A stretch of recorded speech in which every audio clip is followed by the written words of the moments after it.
Éxodo capítulo 23, que es donde estamos, y justo vamos a terminar hoy lo que hemos visto con esos mandamientos, ¿no? Esta prolongación o esos mandamientos para los jueces. Nada más déjeme acomodo esto.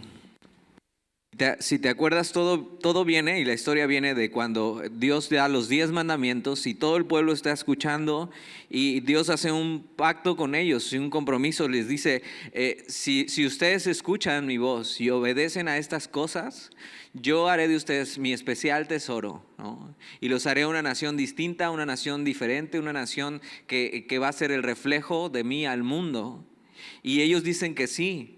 Y entonces Dios revela su ley, revela su carácter a través de estos mandamientos. ¿Y qué hacen estos mandamientos? Apuntar a que cada uno de nosotros como humanidad se ha desviado y cada uno de nosotros ha pecado y necesitamos un Salvador. Y eso es todo lo que Dios quiere hacer. O sea, la ley no tiene la intención de salvarles, sino más bien tiene la intención de apuntar, ¿no?, a que somos insuficientes y necesitamos a alguien que nos salve, y eso es Dios mismo. Y en medio de esta ley, estos juicios que da, que es donde hemos estado hablando, donde hemos aprendido varias cosas importantes, en medio de estos juicios Dios se revela y Dios le está diciendo, si te acuerdas, el suegro de Moisés llegó y le dijo, oye, veo que estás muy cansado, que estás haciendo una labor que es imposible, ¿por qué no consideras esto? Y le da un consejo, dice, pon a 70 ancianos que puedan ayudarte a servir y que sirvan para juzgar al pueblo. ¿Y qué tenían que hacer estos hombres? Tenían que mostrar la justicia y lo que Dios decía acerca de cada situación. Entonces, esto es lo que hemos estado viendo estas semanas y vamos a terminar esta parte. ¿Como que se corta o es mi idea? Sí se corta, ¿verdad? Bueno, vamos a ver si se quita. Pero entonces esto es lo que venimos viendo y venimos viendo las semanas anteriores. En el capítulo 23 vamos a seguir con estos juicios. Capítulo 23, versículo 1 dice, no admitirás falso rumor, no te concertarás con el impío para ser testigo falso, no seguirás a los muchos para hacer el mal, ni responderás en litigio inclinándote a los más para hacer agravios. Y acuérdate, Dios les sacó de Egipto para que pudieran adorarle, para que pudieran tener una nueva vida, para que pudieran vivir para Él, y vamos a ver qué significa eso. Y una de las cosas que les dice, cómo deberían tratarse y cómo deberían manejarse, es que deberían manejarse con integridad. No deberían permitir que la justicia se pervirtiera, ni dejarse influenciar por la mayoría, tampoco estar ni siquiera a favor de los pobres injustamente, ¿no? Eso lo vamos a ver ahorita. Dice versículo 3, ni al pobre distinguirás en su causa. Entonces la justicia debería administrarse justamente. Entonces no debería ayudar ni al más rico porque tiene dinero, ni deberías ayudar al más pobre porque no lo tiene, sino la justicia debería impartirse con integridad. Y es algo que a lo mejor parece obvio.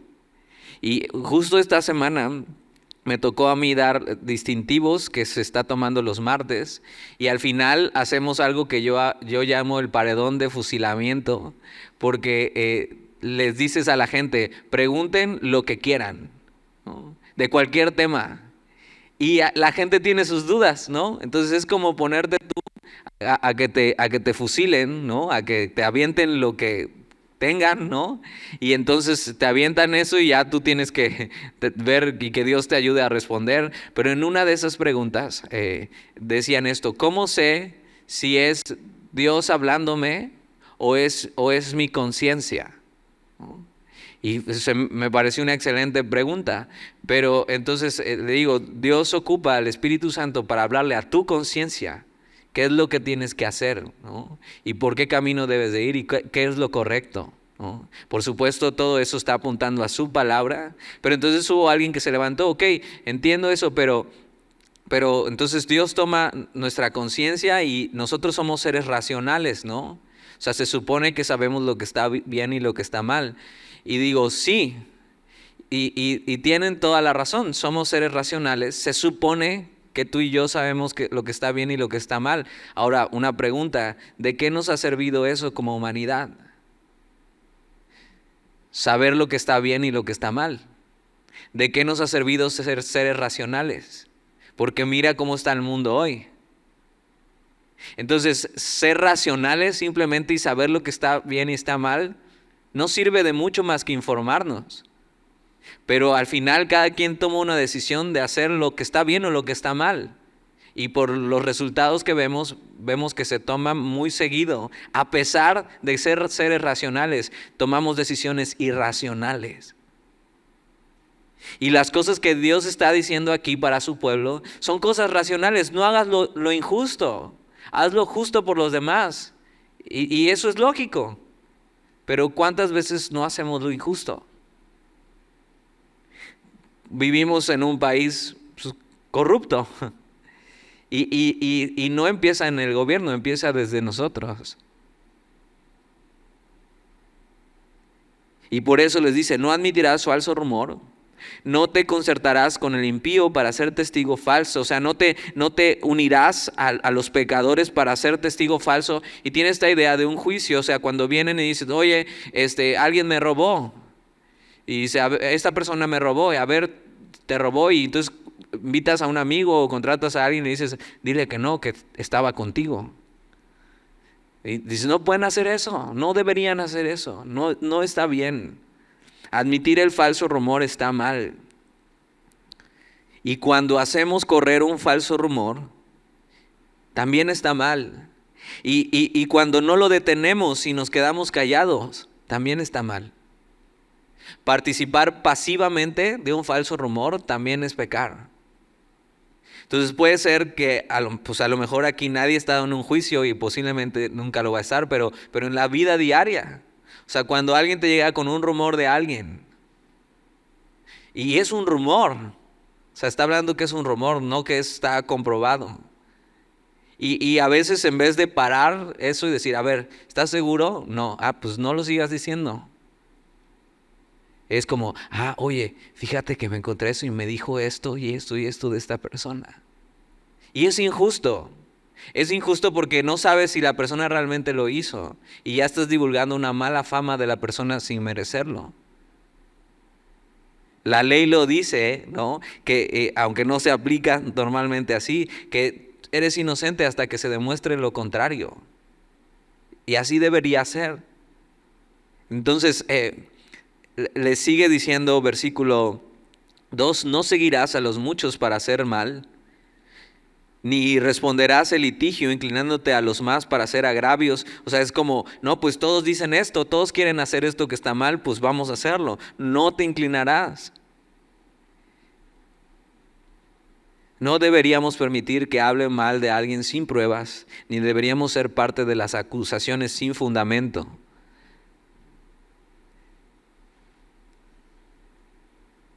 Es por esto que es tan importante elegir la multitud en la que nos rodeamos cuidadosamente. Y tiene esta idea, o sea, no seguirás a los muchos para hacer el mal. Y a veces el problema es que los muchos que estén alrededor de nosotros sí están siguiendo eso. ¿Y qué va a pasar? Que te van a arrastrar a hacerlo. Entonces no seguirás a los muchos para hacer el mal.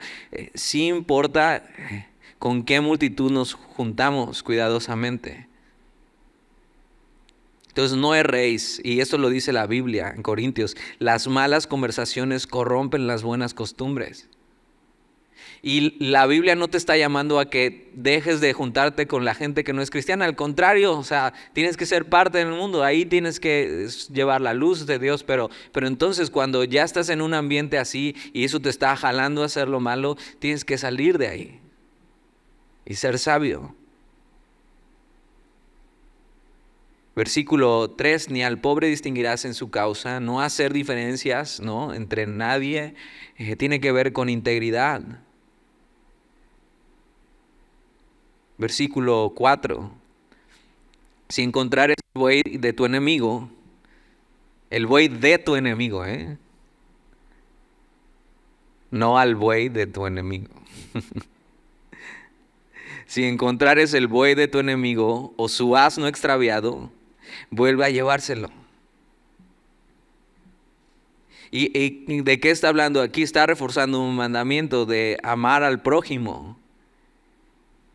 Y tiene esta idea otra vez, un adversario legal. O sea, alguien que a lo mejor tienes un pleito con él, ¿no? Que es esta persona que vas y dices, oye, necesito que me ayuden porque me robó esta persona, y estás ahí en ese pleito mientras se entregan las evidencias. Esas son cosas que iban a pasar en el pueblo. Dice, pero si vieres al buey de tu enemigo o asno extraviado, vuelve a llevárselo. Entonces, alguien con el que tuviste rencillas o está en contra de ti, recordemos que tú y yo hemos sido llamados a ser reconciliadores. Pero las personas que buscan hacerte mal, no deberíamos responder igual, sino siendo íntegros y siendo justos, no vengativos y no malintencionados. Por eso te decía, el raciocinio, o sea, sí, nos ayuda a diferenciar lo que es bueno y malo, pero no nos ayuda a hacer lo bueno y lo malo. O sea, todos sabemos, ¿no? O sea, sí, me hizo mal, pero ¿eso qué? No por eso se lo tengo que regresar, pero ¿qué hacemos? ¿Cuál es nuestra naturaleza?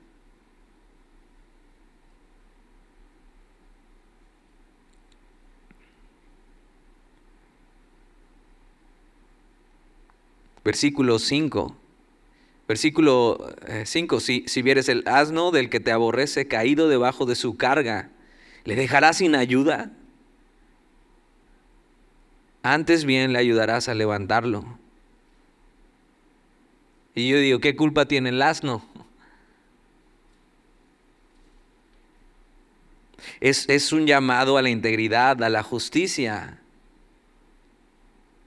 a hacer lo que es correcto, a amar a tus enemigos.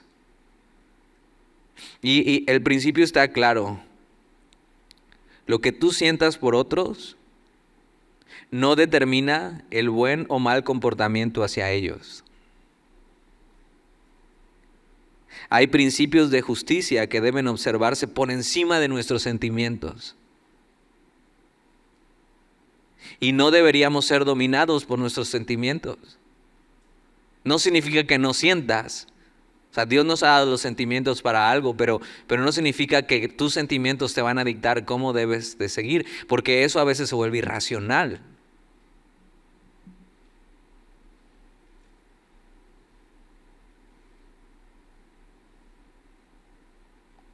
Versículo 6, no pervertirás el derecho a tu mendigo en su pleito. Entonces estaba prohibido negar la justicia al mendigo debido a su baja clase social. Y Dios está tratando de cuidar a todo el pueblo y sabiendo cómo es el corazón del hombre. Versículo 7, de palabra de mentira te alejarás y no matarás al inocente y justo, porque yo no justificaré al impío. Y no solamente ama a tu enemigo, sino no mentiras, está reforzando el mandamiento. Prestarse a hablar mal de alguien solo porque te cae mal o te ha hecho algo, no está bien. Es el llamado a la integridad, a la justicia. Y entonces ve cómo el raciocinio nos sirve, pero no nos ayuda a hacer lo correcto, solo nos informa. Necesitamos un poder que nos lleve y nos guíe a hacer lo que es correcto a pesar de nuestros sentimientos. Y esto es lo que el nuevo pacto en la Biblia ofrece. Es Dios en nosotros a través del Espíritu Santo, guiándonos a toda verdad, transformándonos y dándonos poder para ser íntegros. Ahora, ¿qué dice Jesús de todo esto? Y siempre cuando leas el Antiguo Testamento, trata de ver si hay algo que Jesús dijo de eso. Y Él es la revelación perfecta de la ley. Y en la parábola del buen samaritano, que está en Lucas, Jesús enseñó una lección de cómo amar y a quién amar. Donde el samaritano se consideraba como alguien desagradable para los judíos, como un enemigo para el judío. pero fue el único que mostró amor y misericordia por un judío que estaba tirado en el camino. Entonces cuando hubo esta pregunta y Jesús les dice, hay que amar al prójimo, y preguntan los religiosos, sí, pero ¿quién es el prójimo? Ellos decían y aseguraban que el prójimo solamente era alguien muy cercano y de la familia. Y entonces preguntan, ¿qué tenemos que hacer para heredar la vida eterna? Y Jesús responde, amarás al Señor tu Dios con todo tu corazón y con toda tu alma y con todas tus fuerzas y con toda tu mente, y al prójimo como a ti mismo. ¿Y cuál es el prójimo? Y entonces él explica esta enseñanza del buen samaritano y dice, ve cómo no hizo diferencias. El buen samaritano, a pesar de que sabía que los judíos lo consideraban enemigo.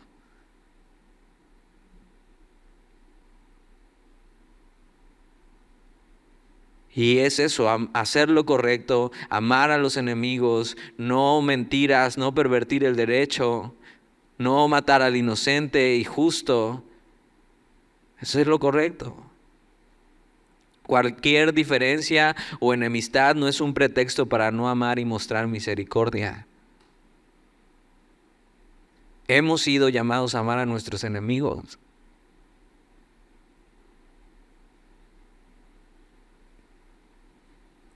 Versículo 8, no recibirás presente. Esto es específicamente todo, pero específicamente está hablando a los que iban a juzgar al pueblo, los que iban a estar encargados de repartir la justicia. Ahora, tú y yo, somos encargados también de repartir, de enseñar la justicia a otros, de enseñar la justicia de Dios a otros. Y entonces les dice esto, no recibirás presente. Está hablando de soborno, porque el presente ciega a los que ven y pervierte las palabras de los justos. No soborno. Ten cuidado, no. Versículo 9. Y no angustiarás al extranjero, porque vosotros sabéis cómo es el alma del extranjero, ya que extranjeros fuisteis en la tierra de Egipto. Tienes que ser justo con ellos. Y luego va a hablar de un principio que se instituyó, que también es parte de los mandamientos. Versículo 10, 6 años sembrarás tu tierra y recogerás su cosecha, mas el séptimo año la dejarás libre para que coman los pobres de tu pueblo, y de lo que quedare comerán las bestias del campo. Así harás con tu viña y con tu olivar. Y Dios está instituyendo esto en ellos, y esto se le llamaba eso, como un año sabático. Entonces, ¿qué era el principal o a qué se dedicaban? Ganadería, ¿no? Y agricultura. Y dice, durante 6 años vas a trabajar la tierra, ¿no? Y vas a sembrar, vas a cosechar, vas a sembrar, vas a cosechar. Pero el séptimo año tienes que dejar descansar la tierra. Y tienes que dejar que lo que crece, ¿no? Lo que crezca en ese año no va a ser para ti, sino para los pobres, para todo aquel necesitado, para los animales del campo. ¿Y qué quería hacer este principio? Recordarles que Dios es dueño de la tierra, que Dios es dueño de todos los recursos, que lo que dice Santiago, que toda buena dádiva y todo don perfecto desciende de lo alto, del Padre de las luces. Y es un principio que quería instaurar en su pueblo, y es un principio que debería estar bien claro en nosotros. Todo lo que tenemos es un don y le pertenece a Dios.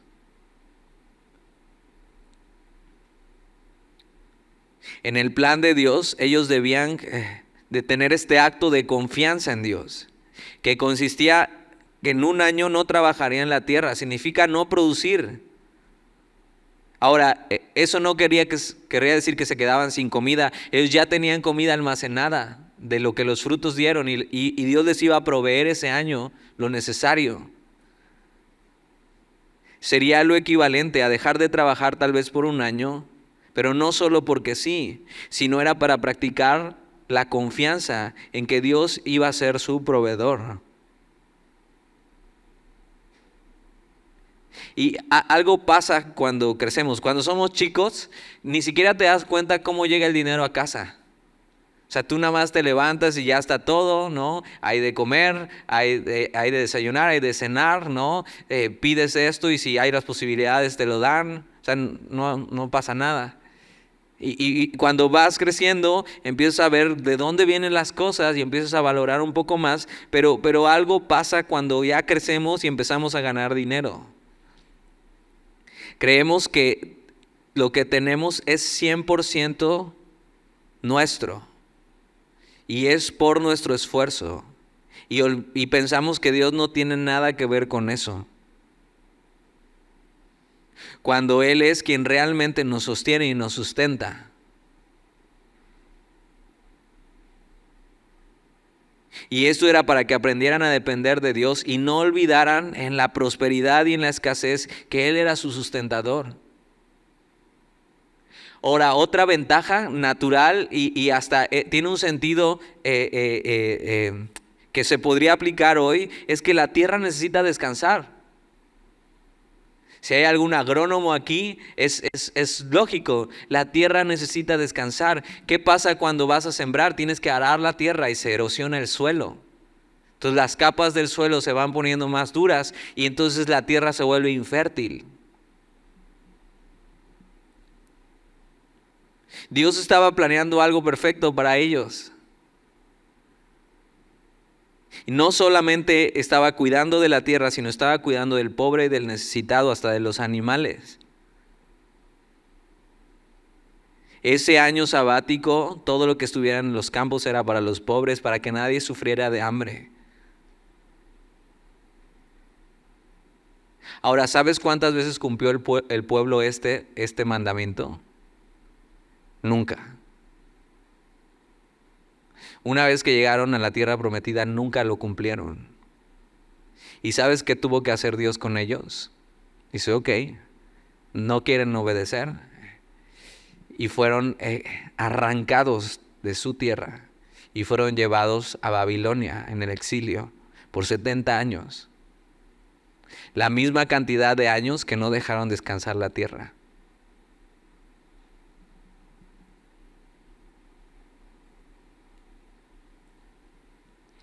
Versículo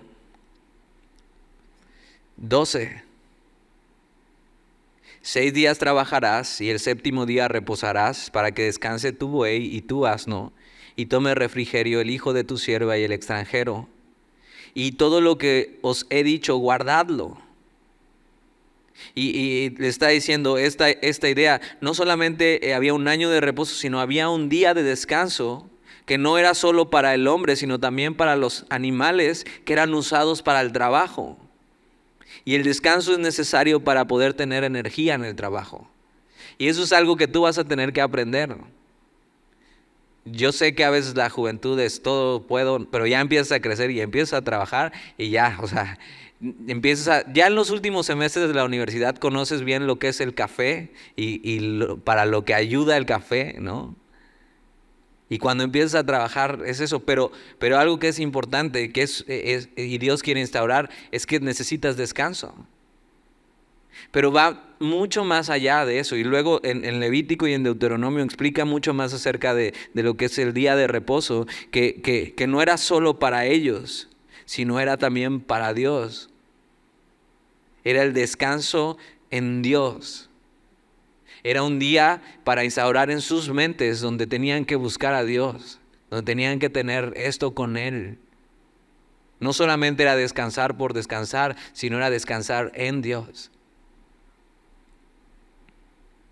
Y entonces en este día de reposo dice, y todo lo que os he dicho, guardadlo. Y nombre de otros dioses no mentaréis ni se oirá en vuestra boca. O sea, el día de reposo no es para ninguna otra cosa, o no era para ninguna otra cosa más que para buscar a Dios, mucho menos buscar a otros falsos dioses. Y Dios está tratando de decirles lo que les conviene y cómo hacerlo y cómo vivir. Luego, versículo 14. Esto tiene que ver con la devoción, cómo tenían que adorar a Dios, cómo tenían que tener una relación con Dios. Ahora, esto es la ley y tenía su propósito, pero era sombra solamente de lo que había de venir. Hoy tenemos mucho más claro por Jesús cómo acercarnos a Él. y cómo tener una relación con Él. Pero aquí estaba instaurando cosas que son principios importantes. Y dice el versículo 14, 3 veces al año me celebrarás fiesta.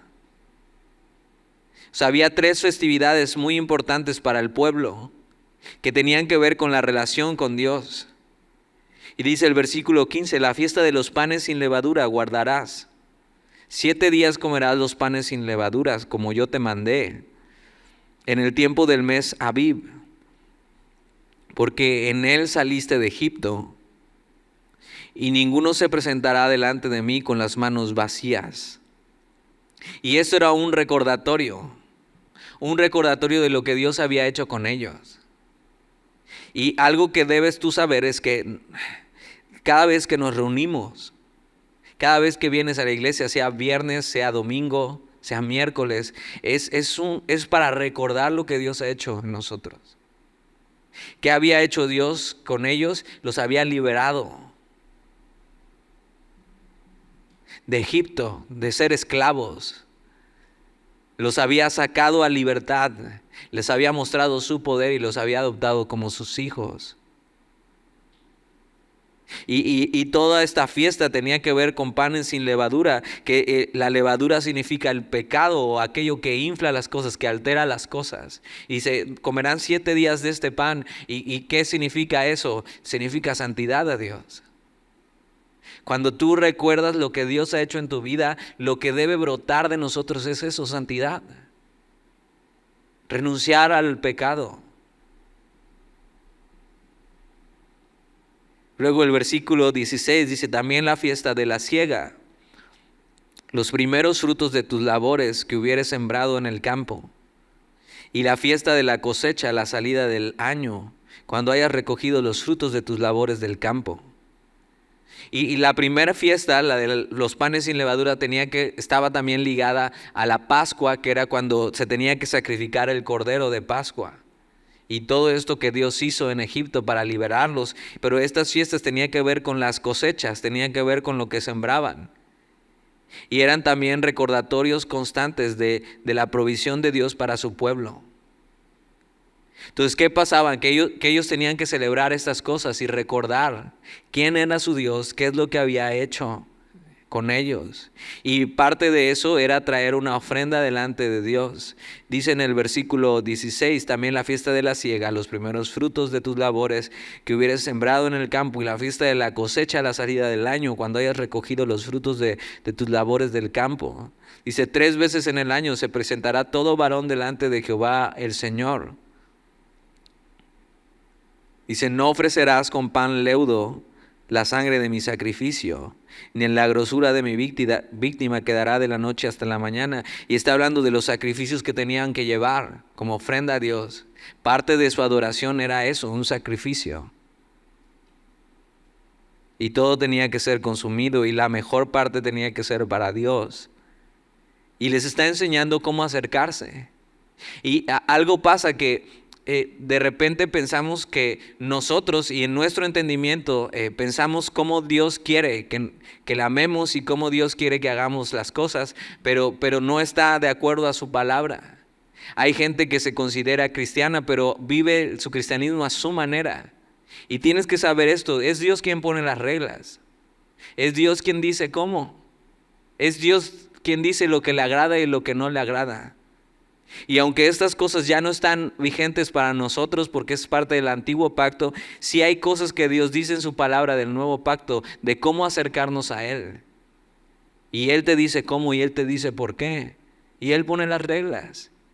Y Él dice lo que le agrada y lo que no, y nos corresponde a nosotros hacerlo. Ahora tiene mucha lógica lo que nos pide. Pero entonces no trates de vivir a tu manera, sino deja que Dios te diga cómo. Versículo 19. Las primicias de los primeros frutos de tu tierra traerás a la casa de Jehová tu Dios. Y da esto que si lo lees dices, ¿qué significa esto? No guisarás el cabrito en la leche de su madre. Y dices, ok, qué interesante, pero no entiendo. Y algo pasaba que estaba relacionado con los demás pueblos que no eran el pueblo de Dios. Ellos hacían sacrificios para que les fuera bien con sus cosechas. Y Dios hace una diferencia. Ustedes van a ser un pueblo totalmente diferente. Ustedes no me ofrendan algo para que les vaya bien, sino porque yo les he provisto. Ustedes van a ofrendarme a mí. Y no van a hacer esta práctica que hacían los otros pueblos, que era matar un becerrito y guisarlo en la leche de su madre. Suena hasta cruel, ¿no? Entonces ustedes no van a seguir las mismas prácticas que hacen los demás, no van a ser crueles, sino van a hacer como yo se los he pedido.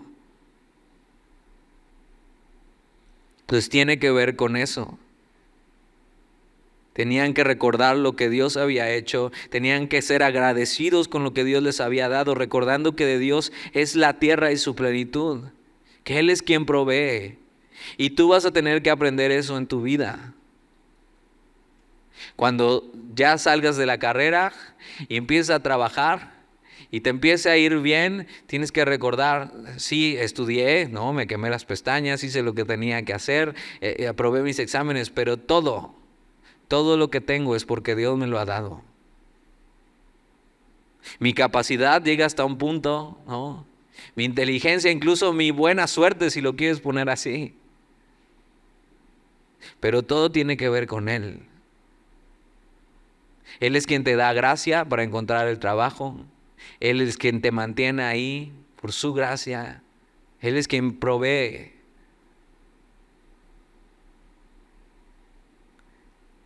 Y Él quería que recordaran eso. Nos hace bien ser agradecidos con Dios, ¿eh? Nos hace bien recordar que nada de lo que tenemos es nuestro, sino viene de su mano. Y por fin termina esta parte, esta sección. Yo cuando empecé a ver que seguía esto, dije, no sé cómo se los voy a enseñar, no sé cómo vamos a encontrar aquí cosas, pero creo que hemos encontrado cosas. Pero ve cómo termina esta parte, donde da estos juicios. Y al final todo esto esto les conviene, y así es como deberían vivir. Este debería ser el estándar de vida. Dios les había dado sus mandamientos y cómo deberían relacionarse con Él, cómo servirle y cómo adorarle. Y tienes que saber que igual que al pueblo, Dios nos ha llamado también a una nueva vida. Y Dios no solamente los libera y les dice, ya no son esclavos, ándenle, espárzanse por el desierto y que les vaya bien. Dios no hace eso. Dios les dice, oigan, si ustedes escuchan mi voz y obedecen, yo haré de ustedes mi especial tesoro. Dios tiene un propósito para ellos, tiene una nueva vida para ellos. No solo salgan y sean libres del pecado y del castigo del pecado, sino vengan y vivan esta nueva vida, experimenten las bendiciones de esta nueva vida. Y mira lo que dice el versículo 20. He aquí yo envío a mi ángel delante de ti para que te guarde en el camino y te introduzca en el lugar que yo he preparado. Dios les está diciendo esto. Lo que sigue para ustedes es caminar hacia la tierra prometida. Y si caminan en esta nueva vida, yo les enviaré a mi ángel que vaya delante de ustedes para que les guarde y los meta a esta nueva vida. Y a veces pensamos que, y hay gente que asocia la tierra prometida con el cielo. Y piensas, ok, a esta nueva vida o esta tierra prometida para el cristiano es la eternidad y es el cielo. Y aunque podría tener relación, realmente lo que vemos y lo que podemos interpretar de la Biblia es que la tierra prometida no significa tanto el cielo, sino significa esta nueva vida que Jesús ofrece. ¿Por qué? Porque habla de que Él va a ir delante de nosotros y va a hablar de pelear para entrar a esa tierra, pero tú y yo no vamos a tener que pelear para entrar al cielo.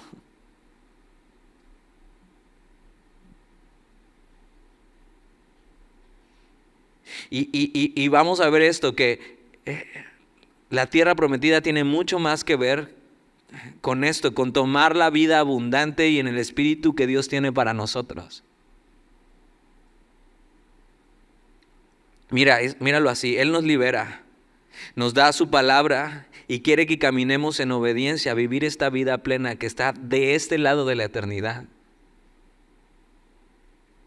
Él envió a su mensajero. Ahora, ¿quién es este mensajero? La palabra ángel significa mensajero. Mira, versículo 21, guárdate delante de él y oye su voz. No le seas rebelde, porque él no perdonará vuestra rebelión, porque mi nombre está en él. Dios no vuelve a decir nada así de ningún otro ángel. Y entendiendo que la palabra ángel significa mensajero, es posible que este mensajero sea Jesús preencarnado. Es como que Jesús no viene hasta después. Sí, Jesús el hombre, pero Jesús Dios, está en perfecta comunión con Dios Padre y con Dios Espíritu Santo. Porque ¿quién más tendría poder para perdonar o no perdonar? ¿Y quién más tendría su nombre en él?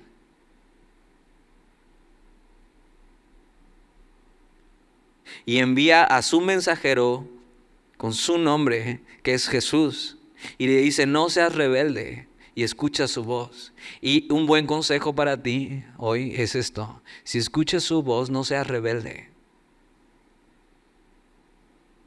Ahora, esto pasa y se ve claramente cuando Josué camina hacia la tierra prometida y se aparece el capitán de los ejércitos, Jesús. Y dice, ¿eres enemigo o amigo?, le dice Josué. Y le dice, no, o sea, yo soy quien nos va a meter a la tierra prometida.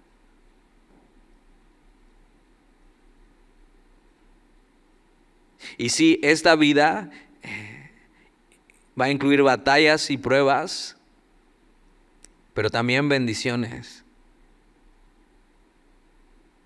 Porque mira lo que sigue diciendo, versículo 22, pero si en verdad oyeres su voz e hicieres todo lo que yo te dijere, seré enemigo de tus enemigos y afligiré a los que te afligieren.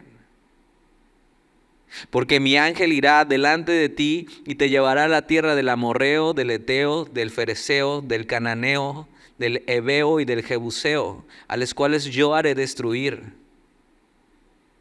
Y está hablando de esta tierra, que también Dios ocupa al pueblo como juicio a estas naciones que estaban totalmente perdidas y pervertidas. Y les dice eso, por eso no se puede comparar con la eternidad, porque ellos tienen que pelear. Y las promesas son estas: si tú decides vivir para mí, dice Dios, yo iré delante de ti y yo pelearé por ti y será una vida de victoria en victoria. El problema es que muchos viven la vida cristiana como una rueda de la fortuna. ¿Te has subido a una rueda de la fortuna? En Puebla hay una gigante, así, pero a veces aquí traen en algunas ferias. Yo no soy muy extremo, o sea, la verdad fui a Six Flags solo una vez y me subí a 2 juegos, pero se me hace muy aburrido la rueda de la fortuna. Y entonces, ¿qué pasa en una rueda de la fortuna? Cuando estás abajo, pues ves pasar aquí al que vende las palomitas, ¿no? Y es aburrido, pero parece que no está bien todo, pero una vez que subes y puedes ver todo desde arriba, te sientes en las alturas y te sientes bien, se ve increíble. Pero ¿qué pasa? Que vuelve a bajar y otra vez es como, pero vuelve a subir.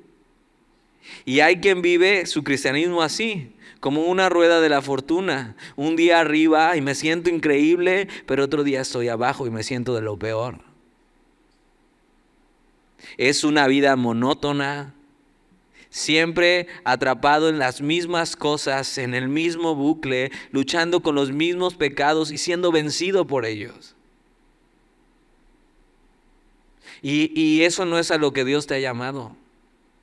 Pero es la vida que la mayoría de los cristianos viven.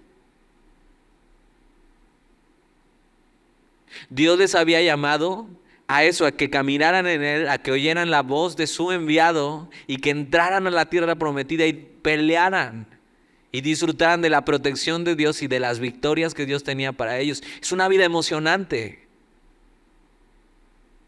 Ser cristiano no es aburrido. Es ver a Dios en cada situación, es una batalla donde vas de victoria en victoria. El problema es que nosotros la hacemos aburrida, tropezando en las mismas cosas, no dejando que Dios haga su obra en nosotros. ¿Qué fue lo que pasó con el pueblo realmente? Y te voy a spoilear todo el libro de Éxodo, pero ¿qué pasa? Es que ellos por 40 años estuvieron en esa rueda de la fortuna, dando vueltas, sin entrar a la tierra prometida. ¿Cuántos años vas a esperar en el bucle en el que estás, en la rueda de la fortuna en la que estás? ¿Cuántos años vas a perder ahí? ¿O vas a escuchar la voz de su enviado y no vas a ser rebelde y vas a caminar hacia la vida que Dios quiere para ti?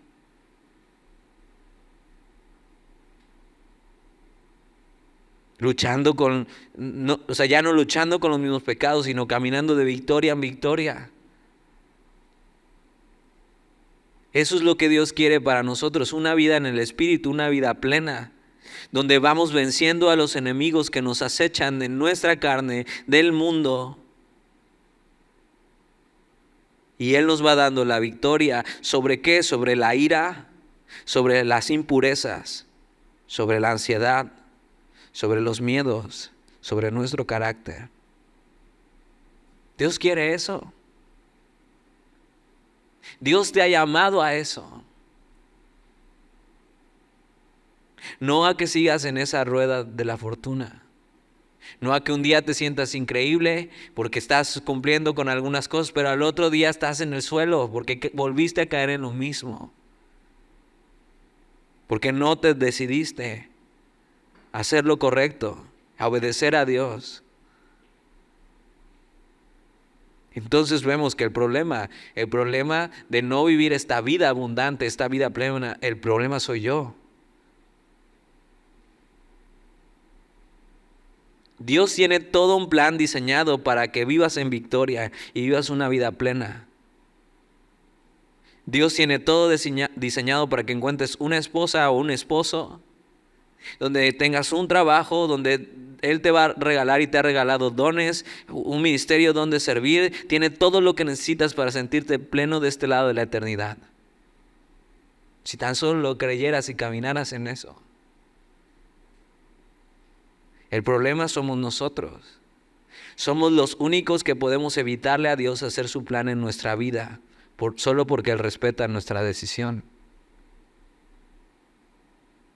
Ellos no obedecieron a muchas cosas y no caminaron en su palabra y no derribaron a los enemigos que tenían que derribar, sino convivieron con ellos y esa fue su ruina.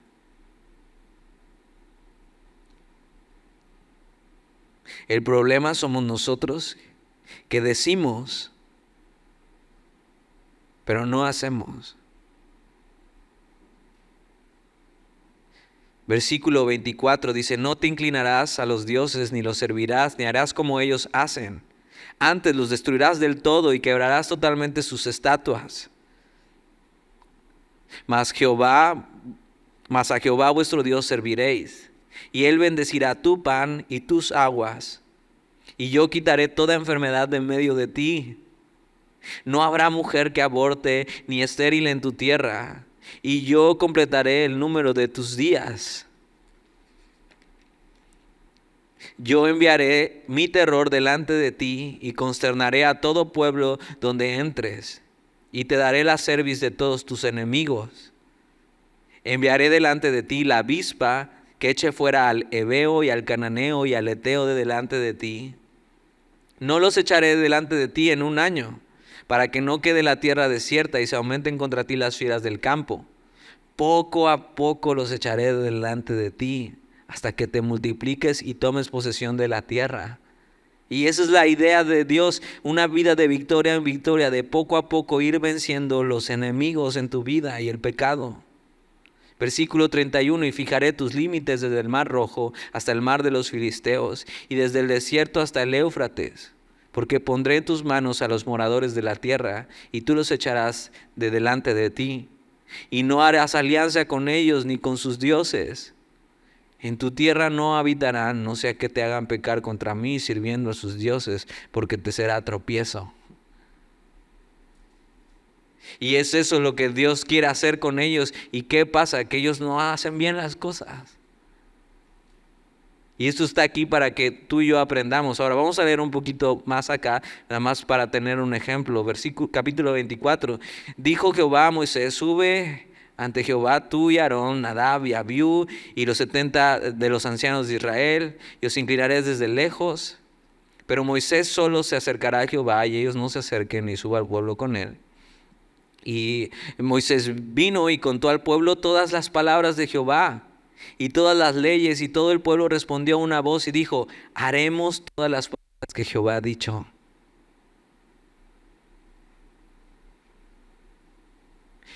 Ese es el problema, que como el pueblo decimos: sí, sí quiero, Señor, sí quiero seguirte, sí quiero hacer lo correcto.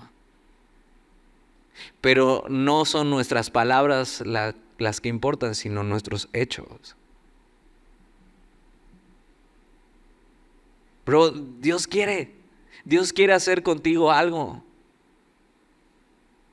Dios tiene todo lo que necesitas. Dios tiene la vida plena para ti. Y sí sé que muchos quieren amar a Dios y vivir para Él, pero otra vez, no solo palabras, hechos. Entonces empieza hoy a caminar en obediencia. Empieza a cerrar las cosas que debes de cerrar. Empieza a quitar las cosas que debes de quitar.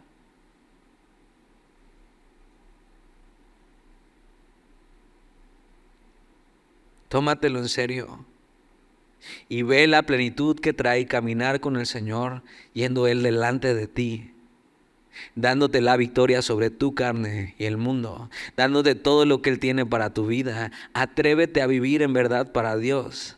Atrévete a tomarlo en serio. Atrévete y ve lo increíble que es seguir a Jesús. Es esta vida, todo eso que estás buscando en tu vida, todo eso que te sientes vacío por dentro, Él lo tiene. Pero camina en lo que Él te pide y experimenta lo que Él tiene para tu vida. ¿Oramos? Gracias, Señor, por tu palabra. Gracias, Señor, porque así como con tu pueblo, tú tienes un plan. Y nos has llamado a libertad, pero también nos has llamado a servirte y a vivir para ti. Y que ahí encontremos la plenitud de este lado de la eternidad.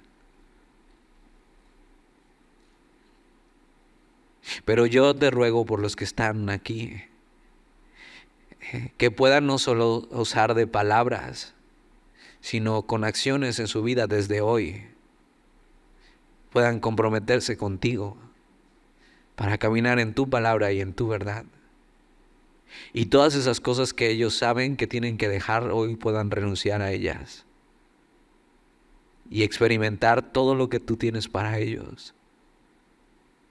Y que en unos años se vea el fruto de haber obedecido a Dios hoy. Que los llevaste de victoria en victoria. Y verlos en plenitud por ti, Señor. Haz tu obra en ellos, Señor. Y sí, acorrálales si es necesario, para que ellos puedan darse cuenta de que todo lo que buscan en la vida lo tienes tú. Y es vivir para ti, es vivir para lo que fuimos creados. Te lo pedimos y te damos gracias, Señor. Amén.